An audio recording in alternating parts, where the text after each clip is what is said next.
Hello, everyone, and welcome to episode 6 of Real Talk with Jody and Dao. My name is Shaman Dao, and I am your no-nonsense shaman. And this is my very, very passionate, very, very creative co-host, Jody. Go ahead and introduce yourself, Jody. Hi, Dao. Thank you for such the superb introduction. My name is Jody Long. I am the webmaster of the Near-Death Experience Research Foundation. We also have the After-Death Communication Research Foundation, and we have the Out-of-Body Experience Research Foundation. And these are websites that were created way before the internet got going. So now they are actually at the top of a lot of the leaderboards, Google or wherever you want to call it. It's usually at the top just because we were in so early, which is very nice. It's very helpful as far as our ratings and that kind of stuff. So you're telling me that you guys were ahead of the times before the times even came about, huh? In regards to that was Jeff. He started in 1999, and then I came along a few years later and said, okay, I don't like your color choice. We're going to change it. And I started taking over the website at that point. Smart woman, smart woman. So today we are very passionate, and we were talking before we started on the podcast, and we were actually talking about economics.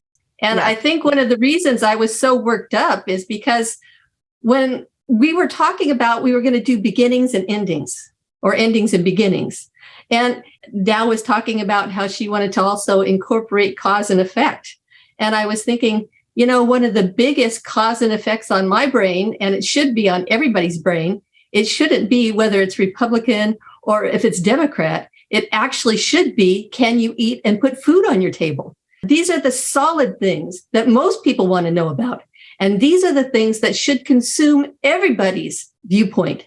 Because if you can't eat, you won't be able to have a house. You won't be able to have anything around you that is going to make your life comfortable. You won't have your shelter. You won't have all the necessaries of life.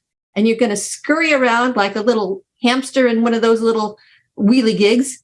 That's all you're going to be doing is chasing the almighty dollar. And you're never, ever going to have time to be able to have a life, chase the spiritual, or anything like that, because you're trying so hard just to feed yourself.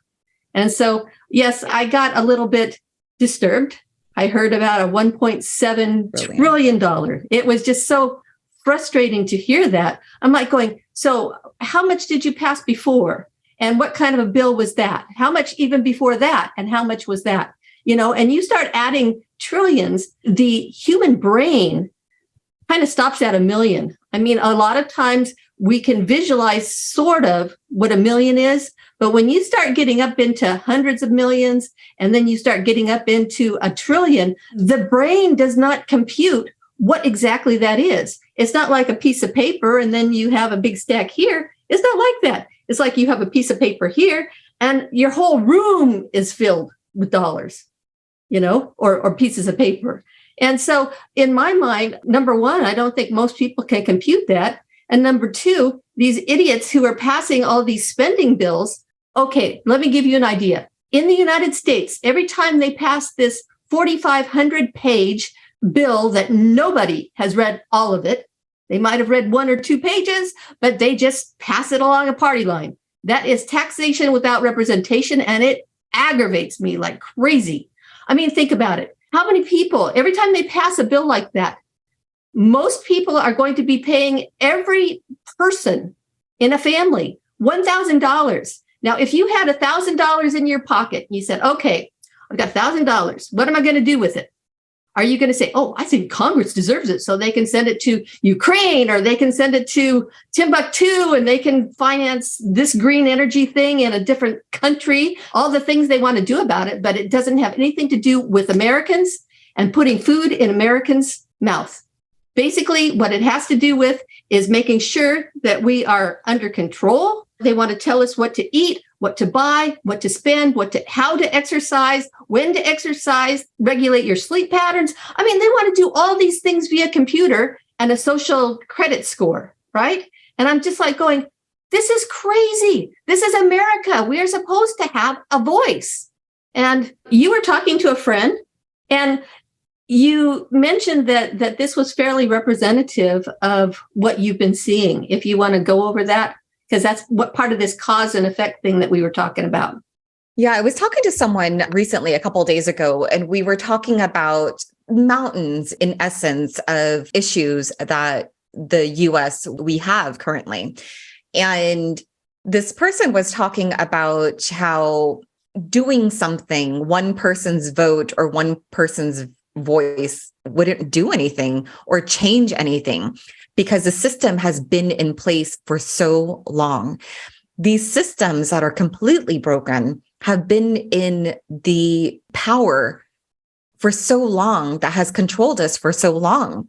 This person was like, what's the point? He's a representation of a lot of people here in America where the word is hopeless. They feel indifferent, but also very hopeless because everything that has been done or what has been done, there has been not even a dent to push the system or break the system even further. Because realistically, if a house was overran or it completely molded from the surface to, the interior and the structure, sometimes you got to just start all over. You got to start all over because it's rotted. The wood is rotted. Everything is rotted. And at this moment, everything, when we look around in the system, it's rotted. It's absolutely rotted. And from our prison systems to our foster care systems, to this tax system, to everything, our system. And you were talking about these little hamsters in a wheel. That's the rat race. We are literally the rats trying to get out of this rat race. But unfortunately, the consumerism and the capitalization of everything that's happening in America, it feeds more into, you got to consume more, you got to consume more. And people are like, I got to sell more, I got to sell more. The truth is, we're all great just as is, but we all have been fed so many different lies. They're lies. One study's here, another study's over there. 5 years later, eggs are good. 7 years later, eggs are bad. It's high cholesterol, but it was fat before and it was good for you.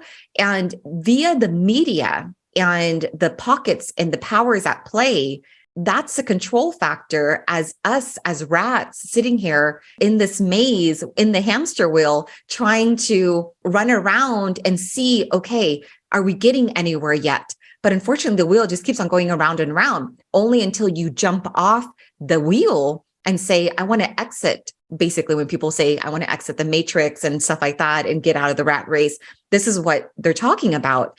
And then only our eyes could be open to the truth and the reality of what was once was the system at play, right? I agree with your assessment for the most part, but I wanted to just kind of clarify a couple of things.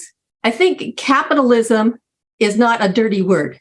And I want to emphasize capitalism is just the exchange of something for something else. That's capitalism. It could be under the guise of barter, or it could be under some other guise. But capitalism is just an exchange of goods.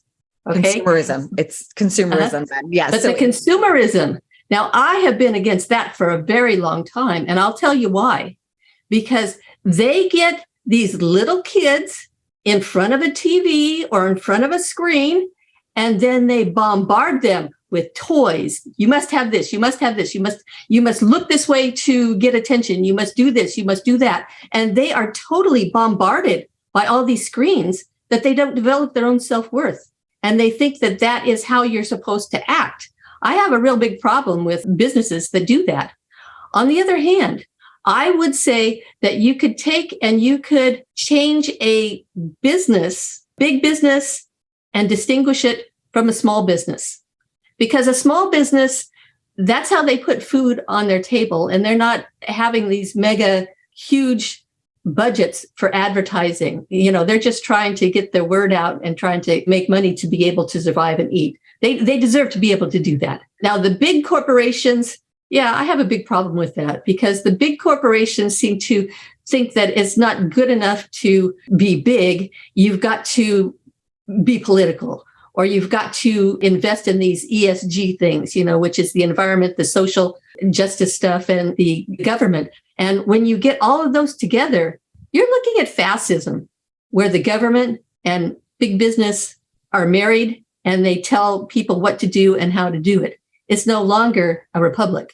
And so I have a big problem with that. And you're right. Consumerism, according to the big guys, the big players, that's not good. But, our small businesses, we need to support them. Oh, absolutely. 100%. And I was so passionate as I was saying it. But capitalism for me personally, I actually am okay with it too. Professional sales companies and people, if you have something that is of value to sell to others, please do. Please do. The world needs it. But there are people out there who capitalize on things that are really, it's snake oil salespeople day in and day out. And being an ex-mortgage banker and a professional salesperson successful for 14 years, I saw the ins and outs of people who took advantage of clients and customers. And I knew so many professional, just really great salespeople and those from the mom and pop mortgage bankers and mortgage brokers and things like that. Mm-hmm. And capitalism, America is one of the greatest countries because you come here from any other country or you decide that you want to make money and there's no limit here in America. You have so many resources here that you could pull from to make something of yourself. And that's why I love America because of that. And as someone who's traveled and lived in developing countries, it is something that I will always be so grateful for. Plus also the cleanliness of the hospitals here, like in the medical, I am so grateful, so grateful for the cleanliness and the professionalism here. But other than that, America is so big. I mean, 350 million people, more than 350 million people per the census, right? And it's so big. And I was talking with my 10-year-old client today. We were talking about the rules and regulations of how big America is and how he's in this country, this very small country, and how difficult it is for rules and policies and procedures to blanket an entire 50 states, over 350 million people. One law or a couple of laws to blanket the entire United States of America, that's a lot. And considering we have so many different people from different backgrounds and different cultures and religions, and everyone all underneath, the sun has flown into America to make something of themselves, whatever it may be. And it's, to see it from somebody looking down just at a map, how is it even possible to have one government to regulate over 350 million people? Well, I can tell you that the founders of our Constitution, basically the states came together and they said, we need somebody that can do business deals, that can protect us in times of war. We need to have a commonality as far as our economics go. And what they did is they said, okay, what we're going to do is we're going to give the government this power. And then everything not given to the government goes to the states. And then everything that's not covered by the states, it goes to the people. So what happens is each state is actually a mini experiment and they can do whatever they want according to, that's the way it's supposed to be. I think that a lot of the states' rights has gone by the wayside, even though it shouldn't have. The feds have really gone after a lot of power lately with a lot of their things that they think they have power over. But I think what's interesting is you can take and you'll be able to, each state has their own ideas of how things should be run. And you'll see that Utah is very different than Louisiana. Louisiana is very different than New York City. I mean, you've got these many types of people, but I think that you've also got another issue in between there, because the way that things are is they're making the cities, people are pouring into the cities because that's where the jobs are. And there's a very big difference between the rural people and, the farmers and the small towns and the people that are in the city. And you'll see that basically a city takes the rural people by the nose and leads them forcibly, and you'll see a lot of that type of stuff. For instance, California, Oregon, and Washington State, the coastal areas are very liberal. And then you'll see the rest of the eastern parts of those states are very rural, very farm, small town type thing generally. And so you'll see that it tips the balance of power so that a lot of times the people with the most land don't get heard. And the people that have the most votes do, so it there's different values. People in the city act and think very differently than people in the country and vice versa, so you've got many different values. And I think there should be maybe some kind of an amendment that might allow for more representation so that things will be a little bit more equal, because otherwise you're just saying, okay, we're going to make this tax and it's going to go to benefit the city. And you guys out here are going to pay for it too. That's not really very fair, but it happens. Or property tax. They'll go after the property taxes. So they should have some kind of say so,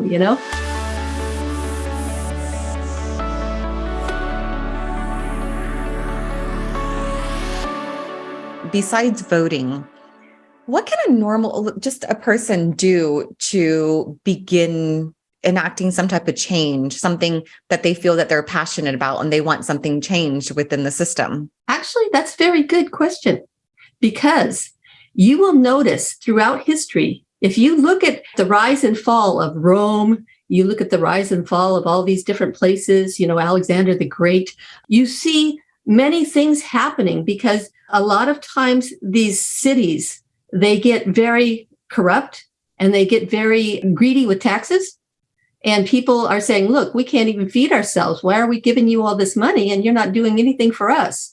So one of the things that happens is it's almost like bubbling. It's a bubbling of angst and frustration. But what you can do with that energy is if you get enough people together, and I'm not talking about like any of the gangs or anything like that. I'm talking about just normal, everyday people that care about their families. They care about their work. They care about making a living. They care about being comfortable. These are normal American values. If you get enough of those people together, I thought about how I was going to do it, and I said, okay, well, the first thing I'm going to do, strangely enough, I'm going to do the homeowners association. I think I'm going to volunteer for that so I can at least start to get to know people around here. And then I was going to go, okay, now throughout history, the best amazing changes happen from a system that does not work. And so now this really is a time, it's a beautiful time to be able to change and make life better for everybody. You can do it. And so it just takes a few people to be able to start energizing. I think that what 2023 is actually the year of the groups. Most time we've been so concentrated with our individuality, but this time, I think this time around it has to be groups. And so you start forming those groups. You could do it on the internet. You could do it on town meetings, the homeowners association. Like, for instance, one thing that I saw today, I thought it was the coolest idea. One person had started up a market, a farm market. And from that, they got all these vendors from the small communities and the farms and from all around. And they said, okay, so these are what you want to sell. And it looks like it's more than just Kentucky. It's not exactly a co-op, but it's like, okay, here's our offerings from all the local people. What do you want? And so what did I do? Last week, I was so excited. I got myself some satsumas, a really nice, and they're so sweet. And then I got myself some fresh eggs, and I got myself some eggnog cheesecake. Wow. And these are all local people. And I'm like going, why wouldn't I want to support that? And you know what? It's only $6 for delivery. I'm like going, wow, to get delivery from the grocery store, it's like 10. So I'm like going, this is so cool because you're supporting your local people and small businesses. And yet you get all these amazing these things, that you can buy. So got myself a cherry pie for That's really cool. I wonder if there's anything like that in Austin, because there's a lot of separation here in regards to different groups and things like that. And when it comes to groups, I feel the formation of groups, there needs to be a person who leads it, who actually begins the action to put it the wheels in motion, right? So the wheels in motion to do that. And a lot of people, they want change, but there needs to be 1 or 2 or 3 specific people to get together to say, okay, let's do it. Let's put together a plan. Let me tell you what Austin has. Yes. My husband and I, we went to this gathering of church leaders.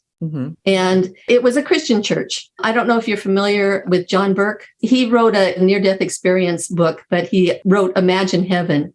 And he's also a very popular pastor in Austin. He invited us there as part of, even as part of the NDE work. What was really cool is they even had Catholics there. I was so excited. I was like, oh, Catholics, really?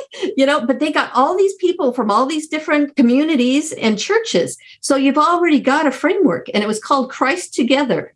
And so they were putting all these people together and saying, okay, what can we do as a community? And they just wanted to get a dialogue going between all the different churches, the Christian churches. I just went, wow. What a concept. And to see all these loving people, and they were so willing to help, and the things they were doing, like this one lady, she was actually part of a group that read to children to help their learning so that they could have better scores and be more interested in books. I was like going, well, that's such an easy thing for somebody to volunteer on. It was just a wonderful idea. And they've got all these great ideas coming out. And I was like going, if you can hook into something that's got a big group, and if you can talk to the leaders of those groups and get more groups, pretty soon you actually do have a powerful block of people who think pretty much the same way. And they want to make life better for their children and for their communities, and more resilience. And so I was just so excited to have you bring that up, because it brought a memory to me. I'm like, oh, yeah, that's right. You can get groups together, and everybody wants to know about food. And if they're trying to make it so that all we can eat is bugs, because they're trying to phase out all the green energy stuff, they're trying to phase out cows and all this kind of stuff. You won't have milk. I was thinking to myself, I'm like going, wow, so they've already started here. We need to think of things that we can do to maximize our potential for everybody. First, you do it for your home, then you do it for your neighborhood, and then you reach out your city, and you just keep reaching out. And pretty soon you'll have a nice collection of people that say, hey, this is what we believe. We want to be heard. So first, start in the home. Absolutely. First, start with yourself, and then it vibrates out.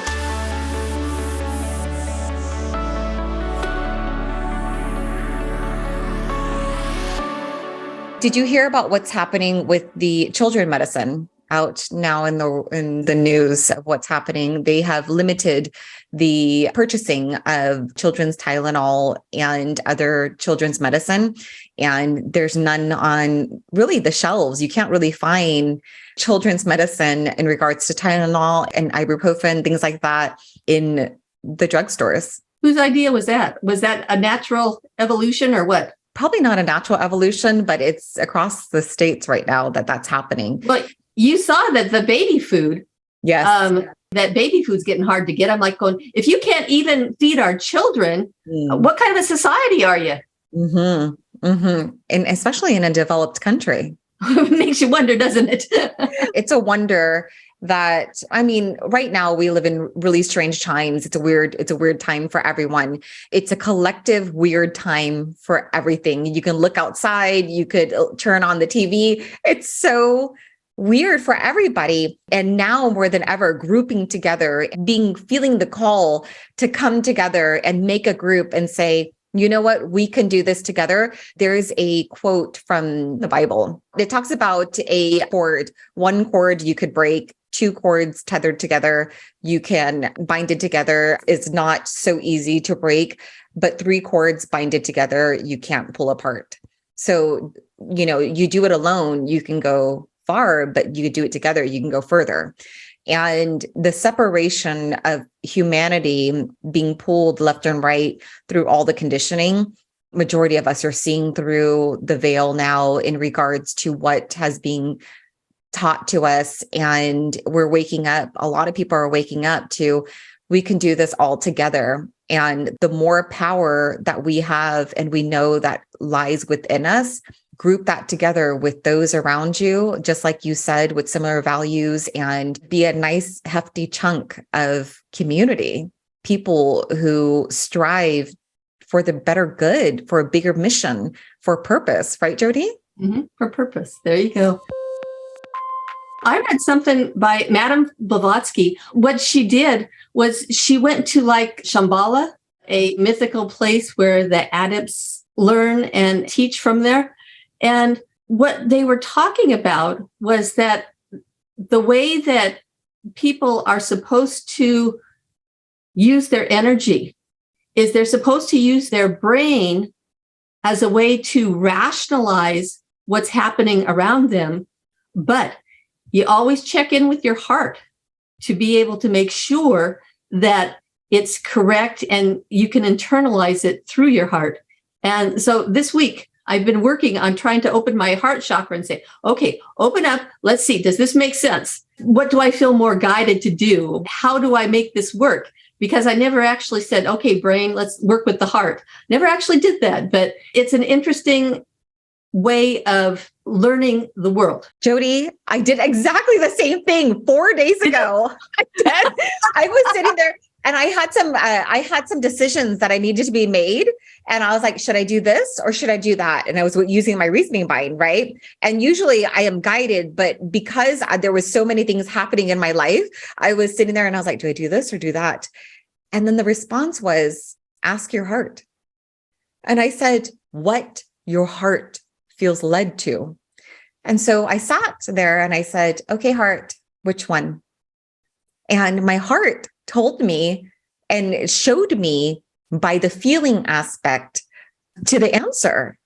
And I was sitting there and I was just like, oh, this is so nice. This is really, really nice to be heart led by being heart centered, right? And that's where you find your truth. That's where you'll find how to be led. That's where you'll find your purpose. It's very interesting. I never really internalized it that way before, but I've been working on it. That's been my assignment for this week. See if I can get the two to work together. Well, that's a really good way for everyone, for all of us to slide into 2023, is really asking our heart, which direction, what choice, what do you want to show me? And most importantly, to listen and to feel our way into the answer. Jody, thank you so much for joining me and everyone. And thank you for everyone listening today for joining us for our episode number 6. It is so amazing to just an honor to be here with you. And myself, I want to wish everyone a very, very happy new year. Jody, do you have anything else to say? Oh, yes. Everybody have a wonderful new year and really make it positive. Because you can do it. And all you have to do is just start reaching out to people and they will be reaching back. Oh, so good. So good. Thank you. Thank you so much. Have a wonderful rest of your year. You too. Bye-bye now. Bye.